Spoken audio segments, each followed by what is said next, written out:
Sir, ಈಗ ಅಶೋಕ್ ಒಂದು tweet ಮಾಡಿದ್ದಾರೆ ಸರ್, ನಿಮ್ಮ ವಿರುದ್ಧ ಕೆಲವೊಂದಿಷ್ಟು ಆರೋಪಗಳು ಕೂಡ ಮಾಡಿದ್ದಾರೆ. ನಾನು ಕೂಡ ಒಂದು ಟ್ವೀಟ್ ಮಾಡಿದ್ದೀನಿ, ನೋಡಿ ಅದನ್ನು. ನಾವು ಕೂಡ ಟ್ವೀಟ್ ಮಾಡಿದ್ದೀವಿ. ಅಶೋಕ್ ಅಣ್ಣಂಗೆ ಹೇಳ್ತೀನಿ, ಕ್ಷಮೆ ಯಾಚಿಸ್ತೀನಿ ಅವ್ರ ಮನಸ್ಸಿಗೆ ನೋವಾಗಿದ್ದರೆ. ಆದರೆ ಅವರು ಕೂಡ ಕ್ಷಮೆ ಯಾಚಿಸ್ಬೇಕು. ಮುಖ್ಯಮಂತ್ರಿಗಳಿಗೆ ದಲ್ಲಾಳಿ ಅಂತಕ್ಕಂಥ ಪದ ಉಪಯೋಗಿಸೋರಲ್ಲ, ಅದು ಬೇಸರ ನಮಗೆ. ಒಬ್ಬ ವಿರೋಧ ಪಕ್ಷದ ನಾಯಕ ಅಂತಂದರೆ ಶಾಡೋ ಚೀಫ್ ಮಿನಿಸ್ಟರ್ ಅಂತ. ಅವರು ನಮ್ಮಂಥ ಶಾಸಕರುಗಳಿಗೆ ಮಾದರಿಯಾಗಿರ್ಬೇಕು. ಅವರ ನಡವಳಿಕೆ, ಅವ್ರ ಮಾತುಗಳಿಂದ ಮಾದರಿಯಾಗಿರಬೇಕು.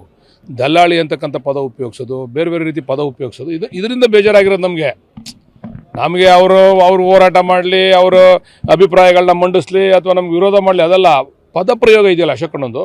ದಯಮಾಡಿ ಅವರು ಅದನ್ನು ನನಗೆ ಯಾವ ರೀತಿ ಬುದ್ಧಿ ಹೇಳೋರಲ್ಲ, ಆ ಬುದ್ಧಿನ ಅವರು ಕೂಡ ಕಲ್ತ್ಕೊಂಡ್ರೆ ಬಹುಶಃ ಒಳ್ಳೆಯದು. ಅವರು ಮಾದರಿಯಾಗಿರಬೇಕು. ವಿರೋಧ ಪಕ್ಷದ ಲೀಡರು, ಮುಖ್ಯಮಂತ್ರಿಗಳು, ಅವರ ನಡವಳಿಕೆ, ಅವ್ರ ಮಾತುಗಳು ಬೇರೆ ಶಾಸಕರುಗಳಿಗೆ ಮಾದರಿಯಾಗಿರಬೇಕು. ಅದಾಗಲಿ ಅನ್ನೋ ಉದ್ದೇಶದಿಂದ ನಾನು ಹೇಳಿದ್ದೀನಿ ಅಷ್ಟೇ.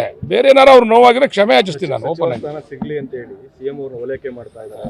ಹೌದಲ್ವಾ? ನಾನು ಅವ್ರಿಗೆ ಹೇಳ್ತಾ ಇದ್ದೀನಿ, ಅವ್ರ ಪದ ಪ್ರಯೋಗ ಹಂಗಾರೆ ಮುಂದೆ ಏನಾರ BJP ಸರ್ಕಾರ ಬಂದರೆ ನಾನು ಮುಖ್ಯಮಂತ್ರಿ ಮಾಡಲಿ ಅಂತ CM ಬೈತಾವ್ರು ಅವರು. ಅದನ್ನು ಅವ್ರು ಒಪ್ಕೊಂಡ್ರೆ ಇದನ್ನು ನಾನು ಒಪ್ಕೋತೀನಿ. ಅವ್ರೇನಾರ ನೆಕ್ಸ್ಟ್ BJP ಸರ್ಕಾರ ಬಂದ್ಬಿಟ್ರೆ ನಾನು ಮುಖ್ಯಮಂತ್ರಿ ಮಾಡ್ಬೋದು ಅವರು, ಅದಕ್ಕೆ ಬೈತಾ ಇದ್ದೀನಿ ಅಂತ ಅವ್ರು ಅದನ್ನ ಒಪ್ಕೊಂಡ್ರೆ ನಾನು ಇದನ್ನು ಒಪ್ಕೋತೀನಿ. ಏನು ಟಾಸ್ಕ್ ಅನ್ಕೋಬೇಡಿ ದಯಮಾಡಿ. ನನ್ನ ಕ್ಷೇತ್ರ ಇದು, ನನ್ನ ಜವಾಬ್ದಾರಿ. ನಮ್ಮ ಎಲ್ಲ ಸ್ನೇಹಿತರುಗಳು, ನಮ್ಮ ಸಹೋದ್ಯೋಗಿಗಳು, ನಮ್ಮ ಲೀಡರ್ಗಳು, ಮುಖಂಡರುಗಳೆಲ್ಲ ಬರ್ತಾ ಇದ್ದಾರೆ.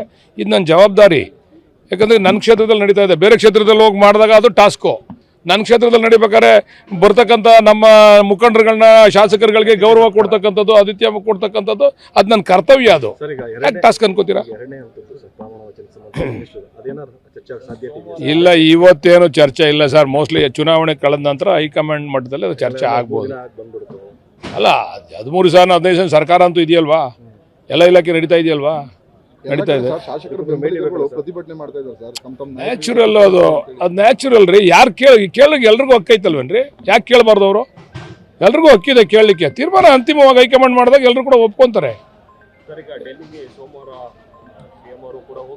ಅದು ಗೊತ್ತಿಲ್ಲ ಅಣ್ಣ, ಯಾತಕ್ಕೆ ಹೋಗ್ತಾರೆ, ಏನಕ್ಕೆ ಬರ್ತಾರೆ. CM ಅವರು ಅನೇಕ ವಿಚಾರಗಳನ್ನ ತೆಗೆದುಕೊಂಡು, ಅಭಿವೃದ್ಧಿ ವಿಚಾರಗಳನ್ನ, ಆಮೇಲೆ ಸಮಸ್ಯೆ ಇರ್ತಕ್ಕಂಥದ್ದನ್ನು ಬಗೆಹರಿಸಲಿಕ್ಕೆ BJP ಅವ್ರ ಹತ್ರ ಮಾತಾಡಲಿಕ್ಕೆ ಹೋಗ್ತಾ ಇದ್ದಾರೆ ಅಷ್ಟೇ. ಬಟ್ ಇದಕ್ಕೂ ಹೋಗ್ಬೋದೇನೋ, ಅದು ನನಗಂತೂ ಮಾಹಿತಿ ಇಲ್ಲ. ಅದು